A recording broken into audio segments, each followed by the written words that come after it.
এই কাহিনীর সমস্ত চরিত্র এবং ঘটনা সম্পূর্ণ কাল্পনিক। বাস্তবে জীবিত বা মৃত কোনো ব্যক্তি অথবা কোনো ঘটনার সাথে এর মিল থাকলে তা সম্পূর্ণ অনিচ্ছাকৃত এবং কাকতালীয়। ব্যবহৃত অপ্রাকৃত এবং অলৌকিক ঘটনাক্রম পরিবেশনার উপক্রম মাত্র। কুসংস্কারে বিশ্বাস করবেন না, কুসংস্কার ছড়াবেন না।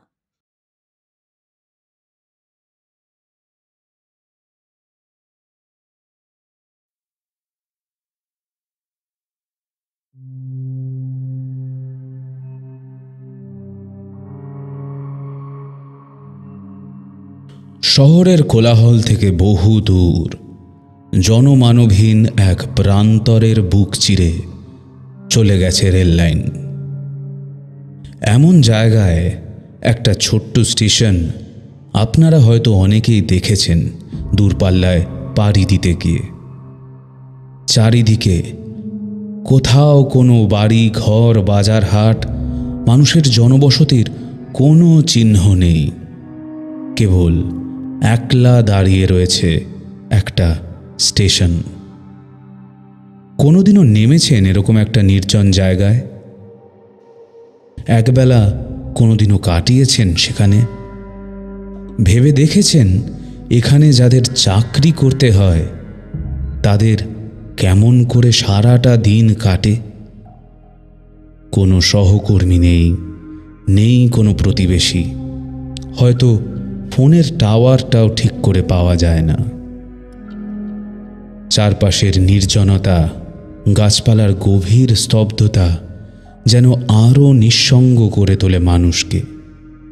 তারা যেন আকার ইঙ্গিতে বুঝিয়ে দিতে চায় যে এখানে মানুষের কোনো জায়গা নেই। ভাবুন তো, দিনের পর দিন, রাতের পর রাত এই চাকরিরত মানুষগুলো কি করে কাটিয়ে দেয় এমন এক নির্জন জায়গায়। নিঃসঙ্গতা যেখানে মনের ভিতর চুইয়ে চুইয়ে কালির মতো অন্ধকার ঢেলে দেয়। আমাদের নিঃসঙ্গ মন এক একটা বিকৃত স্বপ্ন সৃষ্টি করে, যাতে এই আশায় অন্তত যাতে এই নিস্তরঙ্গ একঘেয়ে দিনগুলোতে কিছু না কিছু ঘটে। মুর্শিদাবাদ জেলার এক প্রান্তে এমনই একটা স্টেশন, রক্তপুকুর। আজ সদ্য চাকরিরত নিতাইয়ের সাথে আমরা যাব সেখানে। শুনে নেব অঙ্কিতা ঘোষের লেখা গ্রাম বাংলার ভূতের গল্প, ঝড়ের রাতে রক্তপুকুর স্টেশন। নিতাই অর্থাৎ কথক এবং দেবাবুর ভূমিকায় প্রত্যয়, নিতাইয়ের মায়ের ভূমিকায় বর্ণালী, হরেনের ভূমিকায় সৌরভ ধনী সাহা, ট্রেনের ড্রাইভার আর লোকাল ডাক্তারের ভূমিকায় আমি সুমিতেন্দ্র।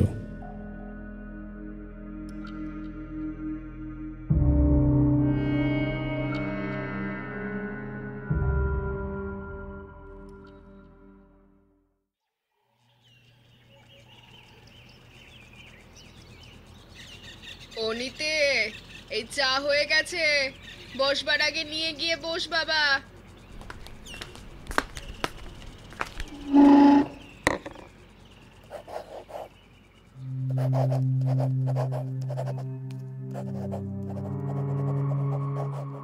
অবর্ণনীয়, অব্যক্ত, অলৌকিক ঘটনার সংমিশ্রণে যে ঘটনার সৃষ্টি হয়, ঠিক সেই রকমই একটি ঘটনা আজ থেকে কয়েক বছর আগে আমার সঙ্গে ঘটেছিল।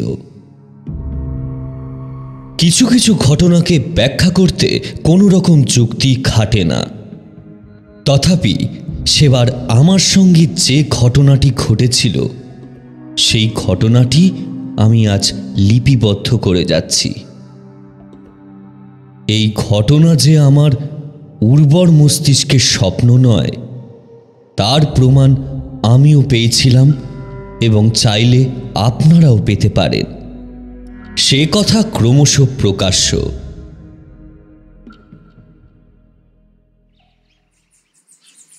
তখন আমরা মুচিপাড়ায় একটা ভাড়া বাড়িতে বাস করি।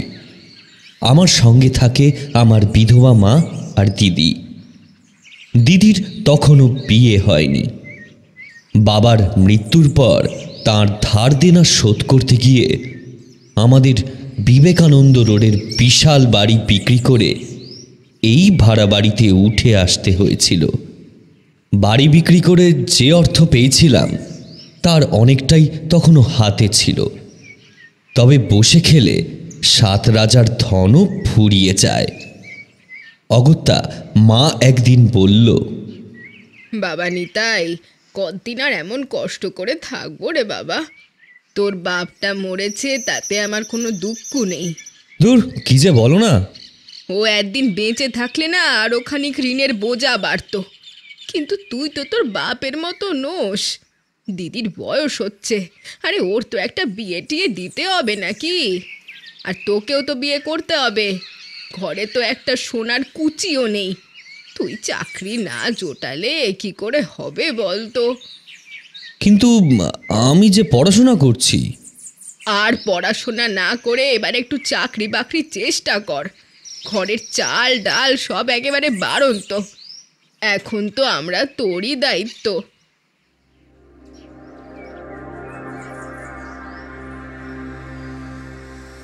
পড়াশোনা যতদূর করেছিলাম তখনকার সস্তা গন্ডার দিনে ততদূরই যথেষ্ট ছিল একটা ভালো চাকরি জুটিয়ে নেওয়ার জন্য।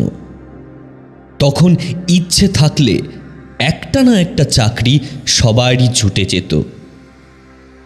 দেখতে না দেখতেই আমিও একটা 25 টাকার মাইনের চাকরি পেলাম, কিন্তু কলকাতায় নয়, বরং সুদূর এক প্রত্যন্ত গ্রামের রেলওয়ে স্টেশনে। গ্রামের নাম রক্তপুকুর, জেলা মুর্শিদাবাদ।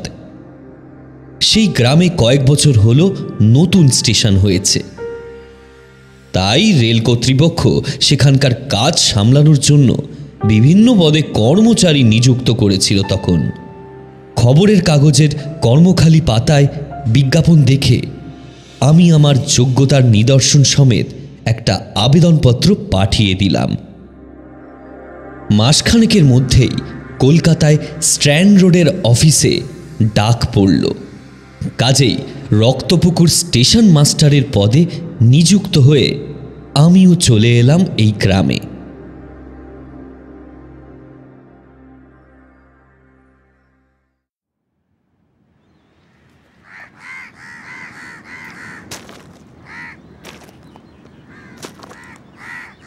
স্টেশনে প্রথমে পা রাখতে ভারী অবাক হলাম। জায়গাটাতে একটা স্টেশন আছে, মানে যে কেবল একটাই স্টেশন আছে, সেটা আগে ঠাউর করতে পারিনি। ধুধু প্রান্তর আর দিগন্ত বিস্তৃত ক্ষেত, খামার খাল বিলের মাঝে কেবলই একখানা স্টেশন। এত অত্যাধিক নিরিবিলি জায়গায় এসে আমি এর আগে কখনো পড়িনি। স্টেশনের কাছাকাছি আমাদের একটা কোয়ার্টার ছাড়া কোনো লোকালয় বা জনবসতির চিহ্ন পর্যন্ত নেই। দূর দূরান্তে তাকালে দেখা যায় বিরাট ঘন গাছপালা আর জঙ্গলের সারি। এখানে দেবাবু বলে একজন ভদ্রলোক আমাকে কাজ বুঝিয়ে দিয়েছিলেন। এই স্টেশনে খুব একটা বেশি ট্রেন দাঁড়ায় না, সুতরাং কাজ মোটের ওপর সহজই বলা চলে। আমি যখন প্রথমে এসে এখানে নামলাম, তিনি আমার অবাক ভাব দেখে বলেছিলেন, কি ভাবছো? হ্যাঁ? আরে কি ভাবছো? না মানে গ্রামখানা কোথায়? আরে আছে আছে, সব আছে। এখানে একটা গ্রাম নয়, এখানে তিনখানা গ্রাম আছে। পলাশপুর, রুদ্রপুর, রক্তপুকুর, খুবই ছোট ছোট জনপদ। তবে স্টেশন চত্বরটা খাতায় কলমে রক্তপুকুরের এলাকায় পড়েছে, তো তাই ওই গ্রামের নামই দেওয়া হয়েছে। এখান থেকে প্রত্যেকটা গ্রাম প্রায় 2-2.5 কিলোমিটারের পথ। আচ্ছা, তাহলে হঠাৎ স্টেশন করতে গেল কেন? আরে নলপুর বাদুরহাটির লাইনটা যখন আজ থেকে প্রায় 15 বছর আগে বানানো হয়েছিল, তখন এই জায়গাটাতে সরাসরি কোনো জনবসতি পড়েনি। ও, এই জায়গার আশেপাশে তখন কেউ থাকতো না, তাই তো? হ্যাঁ ভায়া, ছিল না বললেই চলে। আর সেই কারণেই রেল কোম্পানি এখানে তখন কোনো স্টেশন বানায়নি। কিন্তু বাদুড়হাটি তো শুনেছি অনেক বড় জায়গা, ওখানে তো অনেক ফ্যাক্টরি কলকারখানা আছে। তা ঠিকই শুনেছ, বাদুড়হাটি এখানকার বড় শিল্পাঞ্চল, কলকারখানা আছে। আর এই ডিস্ট্রিক্টের প্রচুর লোক এখানে কাজ করে। এই 3টে গ্রাম, পলাশপুর, রুদ্রপুর আর রক্তপুকুর, এখানকার থেকেও কত লোকজন সব ওদিকে যাতায়াত করে। তাহলে তখন এই লোকগুলো কিভাবে যাতায়াত করতো? লোকজনকে প্রায় 10 কিলোমিটার সাইকেল বা ভ্যানে করে নলপুর গিয়ে ট্রেন ধরতে হতো। ভাবো তো কি ঝক্কির ব্যাপার। হ্যাঁ, সে তো খুবই ঝামেলার ব্যাপার। আচ্ছা, তারপর? হ্যাঁ, শেষকালে 3 গ্রামের লোক মিলে অনেক কাঠখড় পুড়িয়ে আবেদন করার পর কর্তৃপক্ষ একটা স্টেশন তৈরি করার প্ল্যান মঞ্জুর করলো। তখন গিয়ে এখানে স্টেশন বানানোর প্ল্যান পাস হলো। এবার জনবসতি একটু দূরে হলে কি হবে, লাইন তো এখান দিয়েই গেছে, আর এটা তো উপরে নিয়ে বসানো যাবে না। কাজেই এই পাণ্ডব বর্জিত ফাঁকা প্রান্তরের মাঝে এই স্টেশন, বুঝলে? ও বাবা! তবে কিছুদিন আগে মাত্র 1 বছরের জন্য এখানে রেল চলাচল বন্ধ ছিল। তারপর আবার কয়েকদিন আগে সমস্ত কিছু মেরামত করে এই স্টেশন আবারও চালু করা হয়েছে। বন্ধ ছিল কেন? দেবাবু কিছু একটা বলতে গিয়েও চেপে গেলেন। তার জায়গায় বললেন, লাইনে কিছু একটা গন্ডগোল ছিল বোধহয়। আচ্ছা, আজকের দিনটা আমি সামলে দিচ্ছি, তোমাকে সব বুঝিয়ে দেবো, ঠিক আছে? আর কাল তোমায় চার্জ হ্যান্ডওভার করে দেবো। তারপর তোমাকেই কিন্তু কাজ সামলাতে হবে, বুঝলে? দেবাবু এই বিষয়ে আর কথা না বাড়িয়ে আমায় নিয়ে চললেন স্টেশন ঘরের দিকে। আমিও তাকে আর খাটালাম না।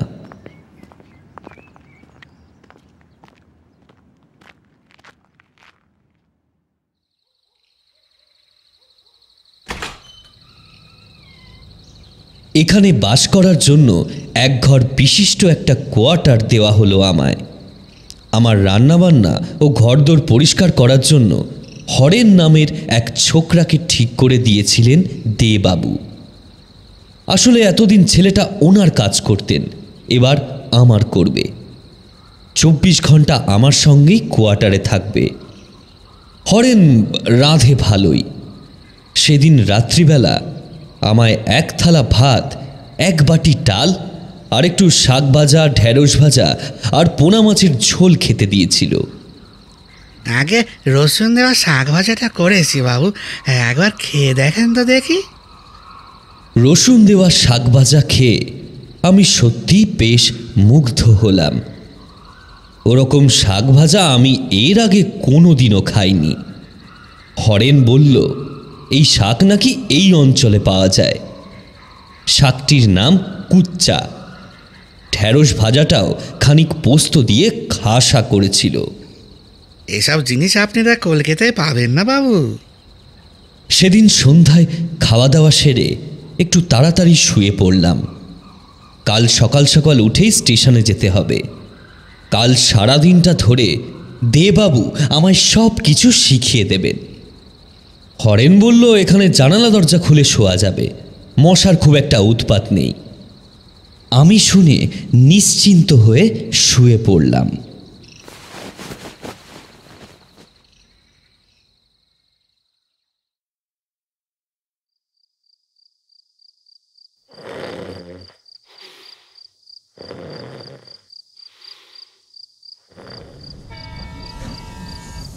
কখন ঘুমিয়ে পড়েছিলাম জানি না। হঠাৎ এক সময় ঘুম ভেঙে গেল। ঘটাং ঘং একটা শব্দ ভেসে এলো কানে। আমি নড়ে চড়ে উঠে বসলাম। আমার ঘরের বাইরে ছোট্ট বারান্দা থেকেই স্টেশনটা দেখা যায়।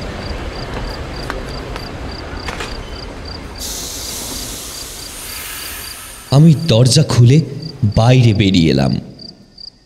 দেখলাম হরেন আমার দরজার সামনে শুয়ে অঘোরে ঘুমোচ্ছে। হয়তো রোজ এই ট্রেনের আওয়াজ শুনতে শুনতে ব্যাপারটা ওর গা শোয়া হয়ে গেছে, তাই এই আওয়াজে ওর ঘুম ভাঙেনি। কিন্তু আমি তো স্টেশন মাস্টার, কখন কি ট্রেন আসে সেটা তো আমায় জানতে হবে। ঘড়িতে তখন রাত 3:07 বাজে। আজ দেবাবু যখন এখানকার টাইম টেবিলটা বুঝিয়ে দিচ্ছিলেন, তখন দেখেছিলাম এই স্টেশনে শেষ ট্রেন আসে সন্ধ্যা 7:30টায়। তাহলে এখন কোন ট্রেন প্ল্যাটফর্মে এসে, আমি কিছু বুঝে ওঠার আগেই হুইসেল বাজিয়ে ঘটাং ঘং শব্দ করে স্টেশন থেকে বিদায় নিল। আগামীকাল এই ট্রেনের বিষয়ে দেবাবুর সঙ্গে কথা বলতে হবে।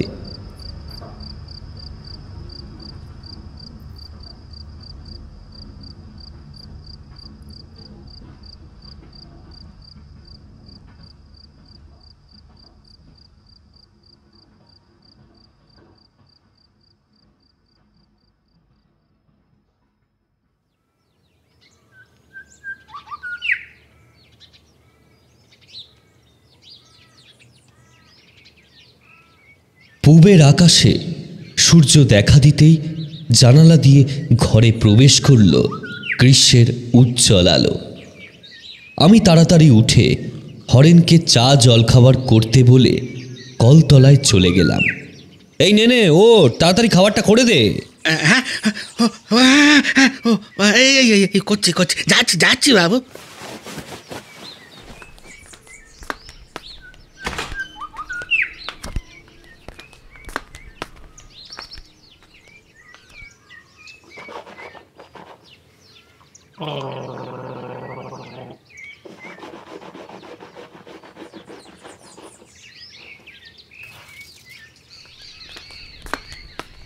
নে যা রান্না হয়েছে দিয়ে দে। কি বানালি?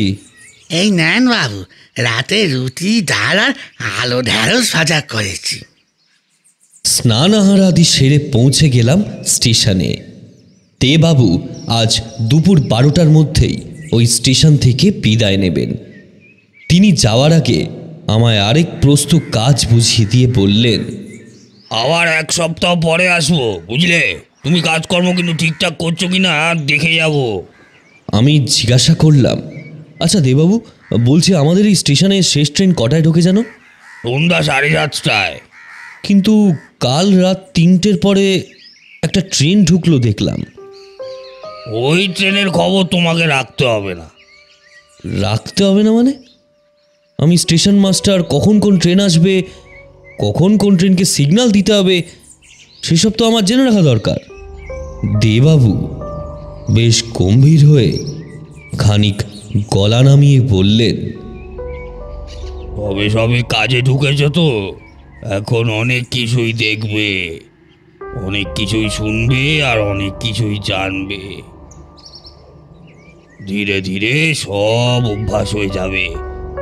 শুধু মনে রেখো, সন্ধ্যা 7:30টার ট্রেনখানা বিদায় করে তুমি নিশ্চিন্তে নিজের কোয়ার্টারে কিন্তু ফিরে যাবে। এখানে রাতে থাকবার কোনো প্রয়োজন নেই। কে আসলো, কি আসলো, কোথা থেকে আসলো, অত তোমাকে ভাবতে হবে না। পাশাপাশি স্টেশন থেকে ফোন আসলে ঠিক টের পাবে। আর তাছাড়া কিছু নিয়ে মাথা ঘামাতে হবে না। ঠিক আছে, সাবধানে থেকো ভায়া, আসি তবে। কথাটা এতই গম্ভীর হয়ে তিনি বললেন যে ওনাকে পাল্টা প্রশ্ন করার সাহস আমার হলো না। যাওয়ার আগে আমার কাঁধে হাত রেখে মিষ্টি মুখে বিদায় জানিয়ে উনি চলে গেলেন।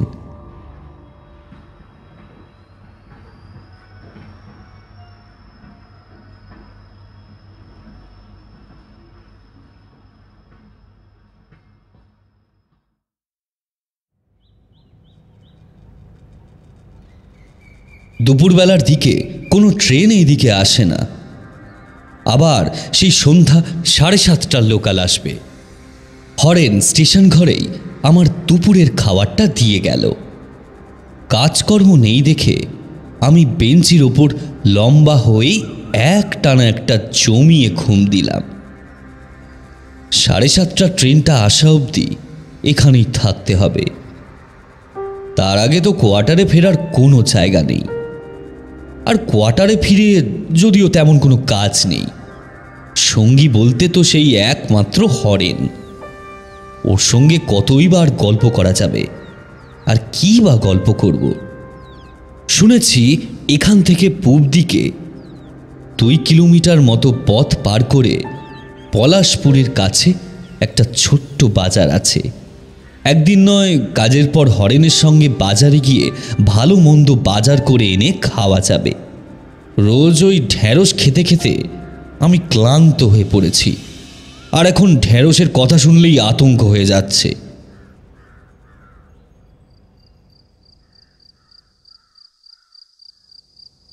গভীর একটা ভাত ঘুম দিয়ে যখন উঠলাম, ঘড়িতে দেখলাম 5:30 বাজে। আর একটা মাত্র ট্রেন, তারপরই ছুটি।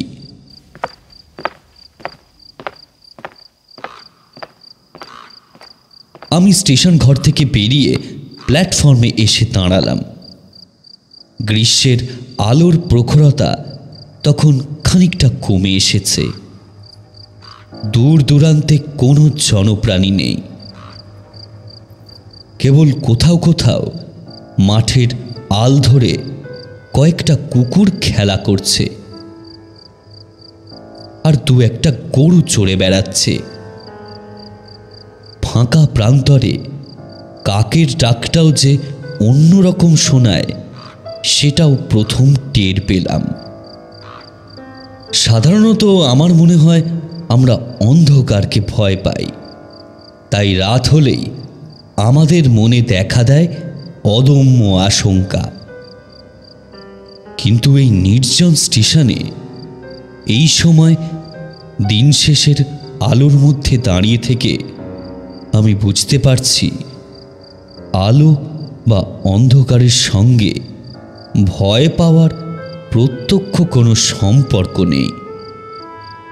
আমরা আসলে ভয় পাই একাকিত্বকে, আমরা ভয় পাই নির্জনতাকে, আমরা ভয় পাই থমথমে পরিবেশকে।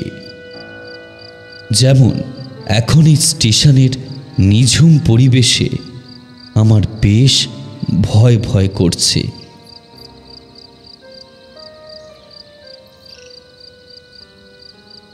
সকালে বাদুরহাটির ট্রেনটা ধরার জন্য যা ভিড় হয়, তারপরে এই স্টেশনে আর বিশেষ কেউ নামে না, কেউ ট্রেন ধরেও না। আমরা কি জানি স্টেশন মানে অন্তত একটা চাবির দোকান থাকবে, এখানে সেটাও নেই। আমি পুরোদস্তুর উত্তর কলকাতার ছেলে, সারা জীবন একটা জমজমাটি পরিবেশে বড় হয়েছি। আমার জন্য এই পাড়া গাঁয়ে এসে একা একা থাকা খুবই কষ্টসাধ্য, কিন্তু কিছুই করার নেই। জীবনের পথে হাঁটতে গেলে অনেক সুখ স্বাচ্ছন্দ্য ছেড়ে বেরোতে হয়। অফিস ঘরেই একটা জল গরম করার কেটেল আর চায়ের সরঞ্জাম রাখা থাকে। কাজ নেই দেখে একা একাই বসে পরপর কয়েক কাপ চা বানিয়ে খেয়ে ফেললাম।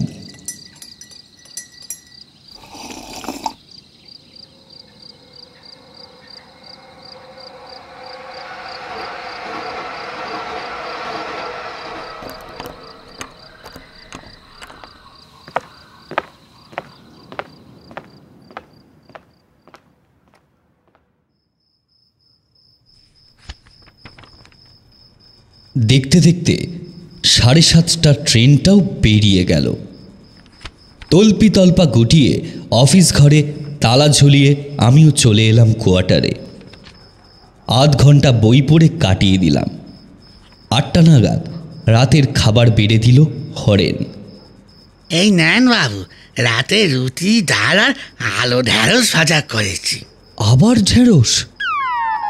খেয়ে দেখুন না, একেবারে খাঁটি জিনিস। কোয়ার্টারের পেছনে আমি ফলিয়েছি। আমি মনে মনে প্রবাদ গুনলাম, এসে থেকে দিনে দুপুরে খালি ঢেঁড়স খাইয়ে গেছে আমাকে ছেলেটা, আশা করেছিলাম আজ হয়তো অন্য কিছু একটু করবে, কিন্তু ব্যাটা হরেন যে ঘরের মধ্যেই ঢেঁড়সের কারখানা খুলে বসে আছে সে আর কে জানতো। আমার কপালে যেই রেটে ঢেঁড়স জুটছে, লোকের কপালে বোধহয় সেই রেটে দুর্ভাগ্য জোটে না। যাকে কি আর করব, সুবোধ বালকের মতো আবার এক বাটি ঢেঁড়স চিবিয়ে আমি শুয়ে পড়লাম।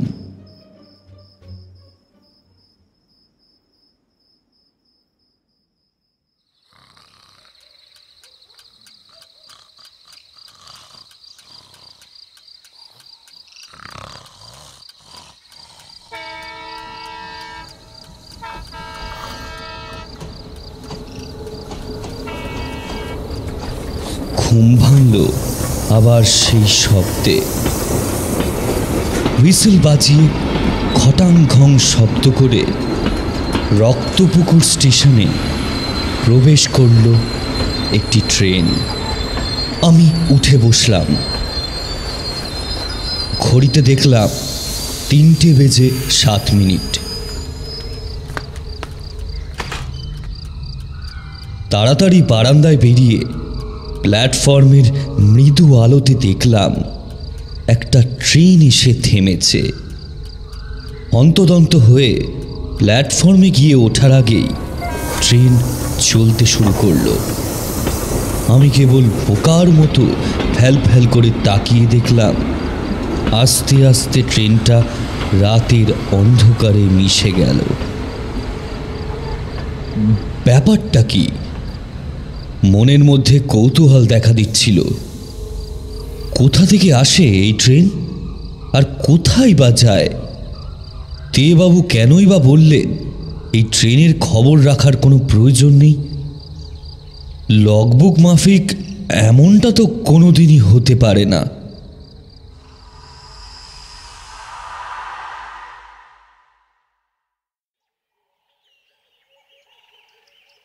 পরের দিন সকালে উঠতে না উঠতেই বুঝতে পারলাম পেটটা বেশ কামড়াচ্ছে। হায় রে, নতুন জায়গার জল, তবে স্যুট করলো না নাকি? কোনো বাড়াবাড়ি হওয়ার আগে হরেনকে একটু বলতে হবে 2 দিন হালকা রান্না করতে। একা থাকি, শেষে বাড়াবাড়ি হলে ভীষণ বিপদে পড়ব। কাজেই আমার খানসামা কাম বাবুর্চি অর্থাৎ হরেনকে ডাক দিয়ে বললাম আজকে হালকা রান্না বান্না করতে। স্টেশনে যাওয়ার আগে রেডি হচ্ছি। ওদিকে হরেনও রান্নাবান্না প্রায় শেষ করে ফেলেছে। কথায় কথায় প্রশ্ন করলাম, হরেন, আগে বাবু আসছি। আগে বাবু, আচ্ছা তোর বাড়ি কোথায়? সে অনেক দূর বাবু, বর্ধমান সদরে বাস থেকে নেমে 7 কোষ গেলে আমাদের গ্রাম সাউরি, সেখানেই আমাদের ভিটে। অনেক দূর বলে রোজ যাতায়াত করতে পারি না, তাই এখানেই থেকে যেতে হয়েছে। আর কতদিন আছিস এখানে? এই তো বাবু, এই 1 মাস 3 হয়েছে। আচ্ছা, তোকে একটা কথা জিজ্ঞেস করবো। হ্যাঁ, করেন না বাবু। আচ্ছা, এই রোজ রাত 3টে নাগাদ এখানে একটা ট্রেন এসে থামে, তুই কি জানিস ট্রেনটা কোথা থেকে আসে? হরেন আমার প্রশ্নটা শুনে চমকে উঠল। তারপর নিজেকে সামলে নিয়ে বলল, অত রাতে তো এখানে ট্রেন আসে না বাবু। কি পাগলের মতো বকছিস? আমি তো নিজে 2 দিন ধরে দেখছি। কে জানে, আমি তো কোনোদিন দেখিনি। আসলে আমার ঘুম বড়ই পাখা কিনা, অল্প আওয়াজে আমার ঘুম ভাঙে না। হ্যাঁ, যাকে বাদ দে। আচ্ছা, কি রান্না করছিস? এই যে ভাত আর ঢেঁড়স সেদ্ধ। পেটটা ভালো নেই তো আপনার, একটু এবেলায় ভাতে ভাত খেয়ে নিন। দূর দূর দূর, তোর এই এক ঢেঁড়স ভাল লাগে না। আমার বিরক্তি ধরে গেল। কোনো রকমে ওই ছাই ভস্য ঢেঁড়স গিলে হরেনের সঙ্গে কথা না বাড়িয়ে আমি স্টেশনে চলে এলাম।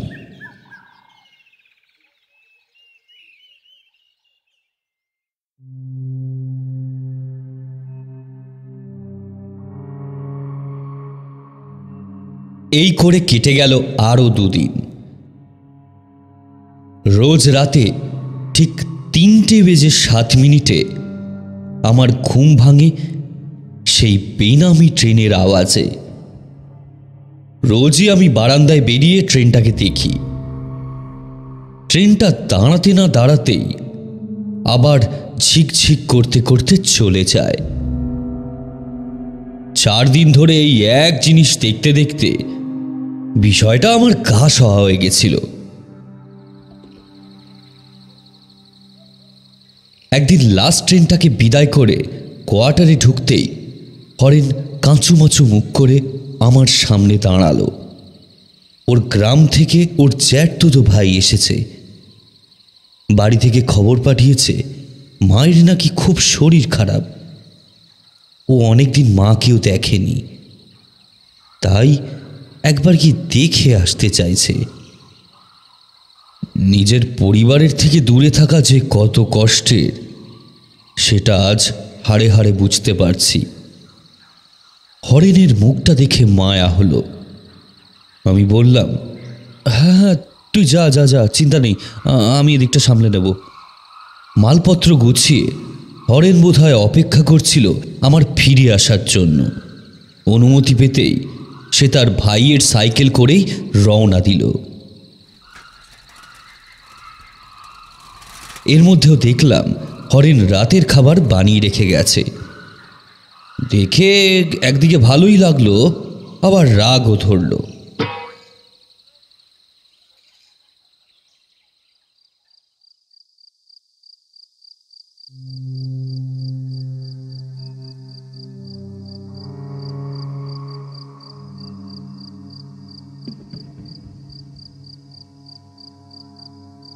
সেদিন কেন জানি না আমার ঘুম আসছিল না। বারান্দায় দাঁড়িয়ে এক দৃষ্টে তাকিয়েছিলাম প্ল্যাটফর্মের দিকে। বারবার কেন জানি না ওই ট্রেনটার কথাই মাথায় ঘুরছিল। হঠাৎ একটা বুদ্ধি খেলে গেল। ঘড়িতে দেখলাম 2:30 বাজে।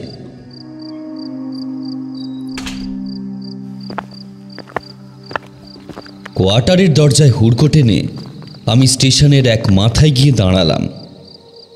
আজ আমায় অনেকগুলো প্রশ্নের উত্তর জানতেই হবে।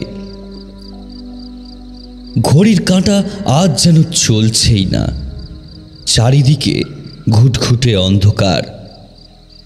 প্ল্যাটফর্মের কয়েকটা মিটমিটে আলো ছাড়া কোথাও কোনো আলো নেই। থাকবেই বা কি করে? ধারে কাছে একটাও বাড়িঘর নেই। আস্তে আস্তে দেখলাম 3টে বাজল। আমি হাতে একটা টর্চ নিয়ে প্ল্যাটফর্মে দাঁড়িয়ে রয়েছি। এক একটা মিনিট আমার কাছে এক একটা দিনের সমান মনে হচ্ছে। 3:06। আর মাত্র 1 মিনিটের মধ্যে আসবে সেই ট্রেন। আমি এক দৃষ্টে রেল লাইনের দিকে তাকিয়ে রইলাম। চারিদিকে নিশ্ছিদ্র অন্ধকার ভেদ করে একটা উজ্জ্বল হেডলাইটের আলো রেল লাইনকে ধীরে ধীরে আলোকিত করে তুলেছে। হুইসেল বাজিয়ে ঘটাং ঘটাং শব্দ করে আসছে সেই ট্রেন। আমার বুকের ভেতরে ধুকপুকানি এবং মনের মধ্যে অস্থিরতা বৃদ্ধি পেল। শব্দ করতে করতেই ট্রেনটা প্ল্যাটফর্মে এসে থামল। দেখলাম ট্রেনের ভিতরে অতি অল্প সংখ্যক যাত্রী রয়েছে। তারা নিজেদের মধ্যেই গল্পগুজব হাসি ঠাট্টা করছে। কতগুলো মুটে দরজার সামনে বোঁচকা নিয়ে বসে রয়েছে। একটা বাচ্চা মেয়েকে দেখলাম মায়ের গায়ে হেলান দিয়ে শুয়ে রয়েছে। মনে মনে কেমন যেন নিরাশ হলাম। হয়তো এতটা সাধারণ দৃশ্য আমি আশা করিনি। এমন সময় আমায় একজন ডাকলেন। আমি সেই দিকে তাকিয়ে দেখলাম ট্রেনের চালক মহাশয় দরজা দিয়ে উঁকি মেরে আমাকেই ডাকছে। আমি তার দিকে এগিয়ে গেলাম। আমাকে এগিয়ে আসতে দেখে সে হেসে বলল, আপনি নতুন মাস্টার বুঝি? আমি হেসে বললাম, আগে হ্যাঁ। তাই ভাবি, আপনাকে তো এর আগে কোনোদিনও দেখিনি। আর শুধু আপনাকে কেন, কতদিন হয়ে গেছে এই স্টেশনে কোনো স্টেশন মাস্টারই দেখছি না। আচ্ছা, এই ট্রেনটা কোথা থেকে আসছে? কেন, নলপুর থেকে ছাড়ে, বাদুরহাটি লোকাল। আসলে টাইম টেবিলে কোনো উল্লেখ নেই, তাই কৌতূহলবশত আজ একটু এলাম। ভালোই করেছেন, মাঝে মাঝে আসবেন, একটু গল্প গুজব করা যাবে ফাঁকে।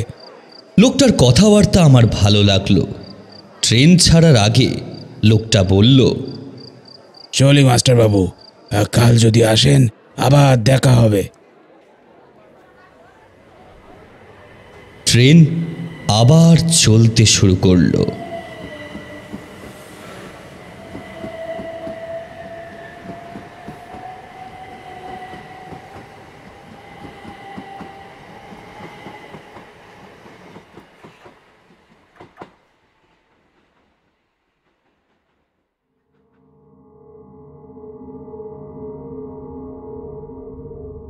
এরপর আমি দুদিন ধরে রাত 2:30-র সময় ঘুম থেকে উঠে চলে আসতে লাগলাম প্ল্যাটফর্মে। রোজ এই বাদুরহাটি লোকাল এসে থামে আমার সামনে। আমি চালকের সঙ্গে খানিকক্ষণ গল্প করি, তারপর আবার আমায় বিদায় জানিয়ে সে চলে যায়। এই দুটো দিন আমি একটা বিষয় লক্ষ্য করেছি। এই ট্রেনের যাত্রীর পরিমাণ প্রথম দিন থেকে একই রকম দেখে যাচ্ছি, না একজনও বেশি বা কম। রোজ এরা সবাই মিলে একই জামা কাপড় পরে একই রকমের ভাবভঙ্গিমায় একই গন্তব্যের দিকে এগিয়ে চলে। তবে ট্রেনের চালকটি ভারী মিশুকে। রোজই আমার সঙ্গে কিছুক্ষণ গল্প করে তারপর বিদায় নেন।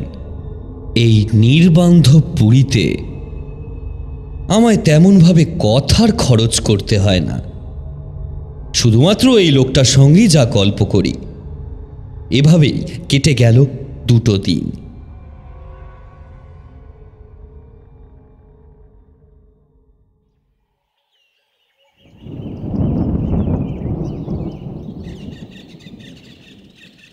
সেদিন সকাল থেকেই আকাশ মুখ ভার করে বসেছিল। পরিবেশটা বেশ গুমোট। বুঝতে পারছিলাম আজকালের মধ্যেই তুমুল বৃষ্টি হবার সম্ভাবনা রয়েছে। হরেন তখনও আসেনি। নিজেকেই নিজের সমস্ত কাজ করতে হচ্ছে, যদিও হাতে প্রচুর সময় থাকে। একটু কাজকর্ম করলে সময়টা ঠিকঠাকভাবেই কেটে যায়।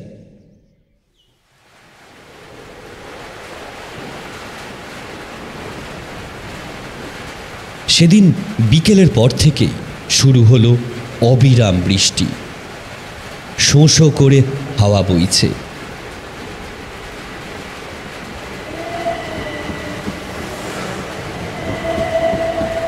আমি শেষ ট্রেনকে বিদায় দিয়ে তাড়াতাড়ি কোয়ার্টারে ফিরে এলাম।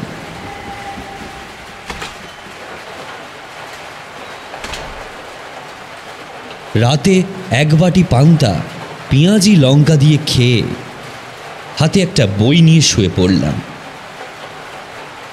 পড়তে পড়তে ঘুম আর সময় যে কোথা থেকে উড়ে গেল ঠিক ঠাউর করতে পারলাম না। বইটা যখন শেষ করলাম ঘড়িতে তখন রাত 2:45 বাজে। বৃষ্টি তখনও পড়ে চলেছে। বারান্দায় গিয়ে দাঁড়িয়ে প্ল্যাটফর্মের দিকে তাকালাম। ঠিক করেছিলাম আজ এত বৃষ্টি বাদলার মধ্যে এই রাত বিরেতে আর স্টেশনের দিকে যাব না, কিন্তু একটা অদম্য বাসনা মনে উঁকি দিল। আমার মন যেন আমায় হুকুম দিল, ঝড় জল চাই হয়ে থাক, আজ একবার আমায় প্ল্যাটফর্মে যেতেই হবে। এক হাতে ছাতা আর এক হাতে টর্চ নিয়ে আমি বেরিয়ে পড়লাম সেই দিকে।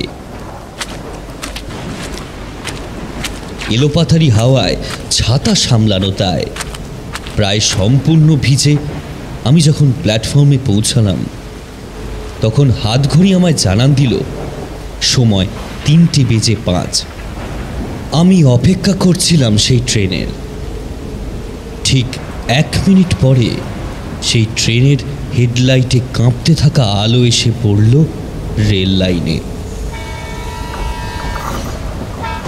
কিন্তু ট্রেনের হর্নটা শুনে আমার বুকটা কেঁপে উঠল।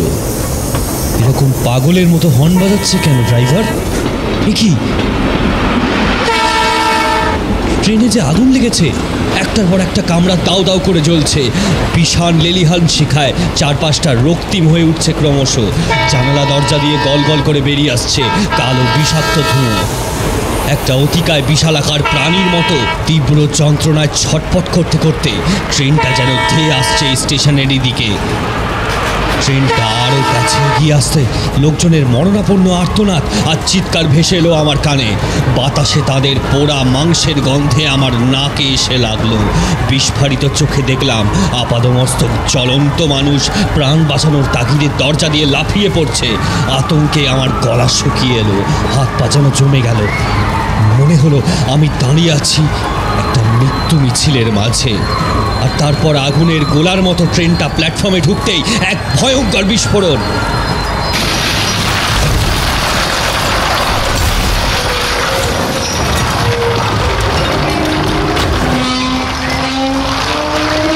তীব্র শব্দে কানে তাড়া পড়ে গেল। আগুনের হলকা আমার গায়ে এসে পড়ল। আমার হাত থেকে পড়ে গেল টর্চটা। বিস্ফোরণের ধাক্কায় আমি ছিটকে গিয়ে পড়লাম একটা ল্যাম্পপোস্টের কাছে। বিভৎস আওয়াজ করে ট্রেনের পিছনের কামরাগুলো লাইনচ্যুত হয়ে একটার উপর একটা উঠে যাচ্ছে। ট্রেনের মাথাটা আমার থেকে 30 দূরে প্ল্যাটফর্মের উপর অর্ধেকটা উঠে পড়ে আছে, যেন একটা জ্বলন্ত লোহার কঙ্কাল। উফ, কি ভয়ানক দুর্ঘটনা! চোখের সামনে চলেছে এক করুণ ধ্বংসলীলা। আমার চোখ বন্ধ হয়ে আসছিল। আমার কানে তখনও ভেসে আসছে যাত্রীদের বিভৎস আর্তনাদ। হয়তো তখনও শত শত হতভাগ্যের দল আটকে পড়ে রয়েছে বগির ভেতরে। তারপর আর কিছুই আমার মনে নেই।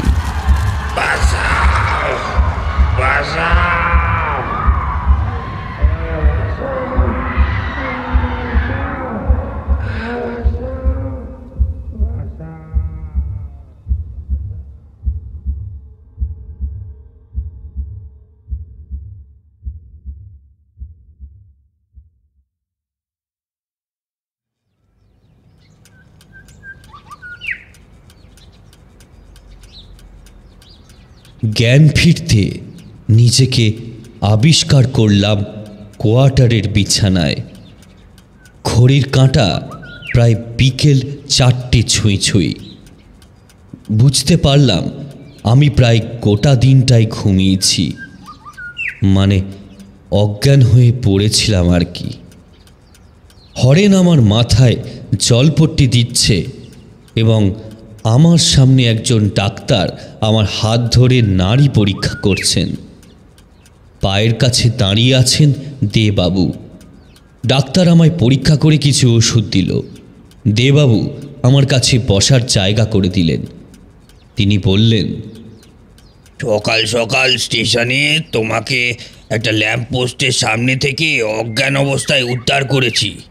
ভাগ্য ভালো যে আজ আমি এখানে এসেছিলাম তোমার খবর নিতে। তোমার এই অবস্থা দেখে আমি তাড়াতাড়ি এই যে ডাক্তারবাবুকে ডেকে নিয়ে এলাম।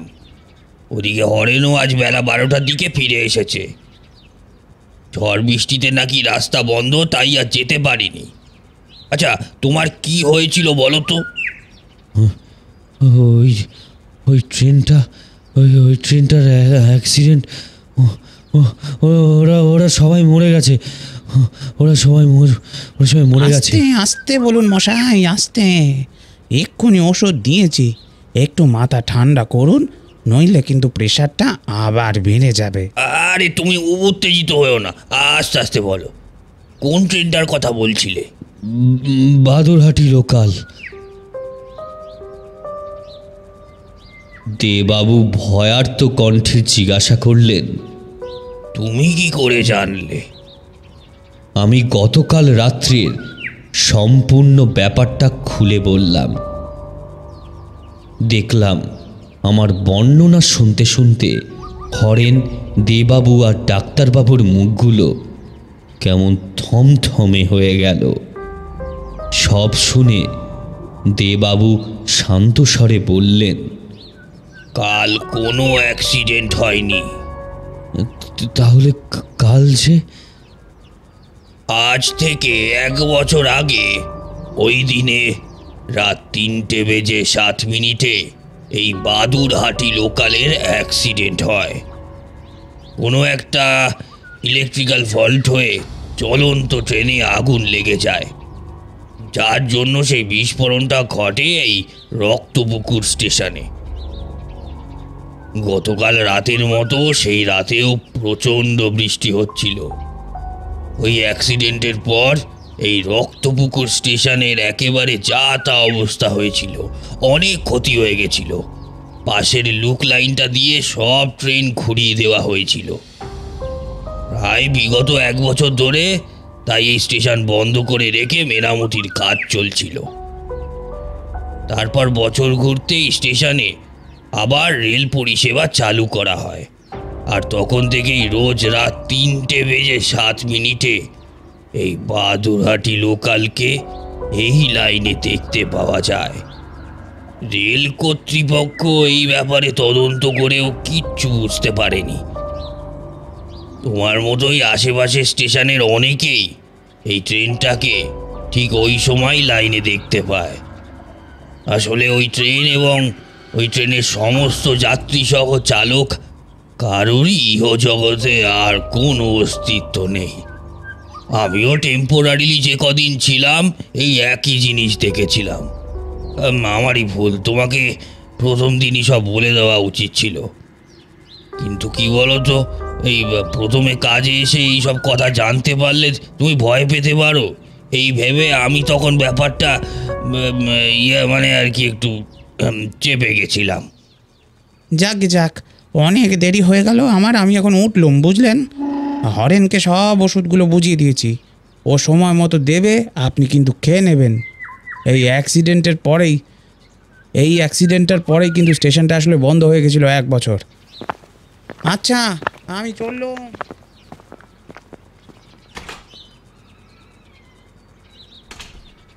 তাহলে তোর বাবুর জন্য আছে কি রেঁধেছিস?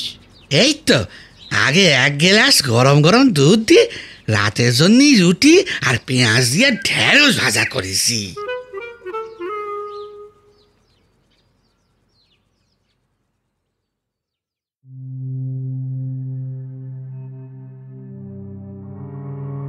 এই ঘটনার পর আমি আরও 1টা বছর ওই রক্তপুর স্টেশনে চাকরি করেছিলাম।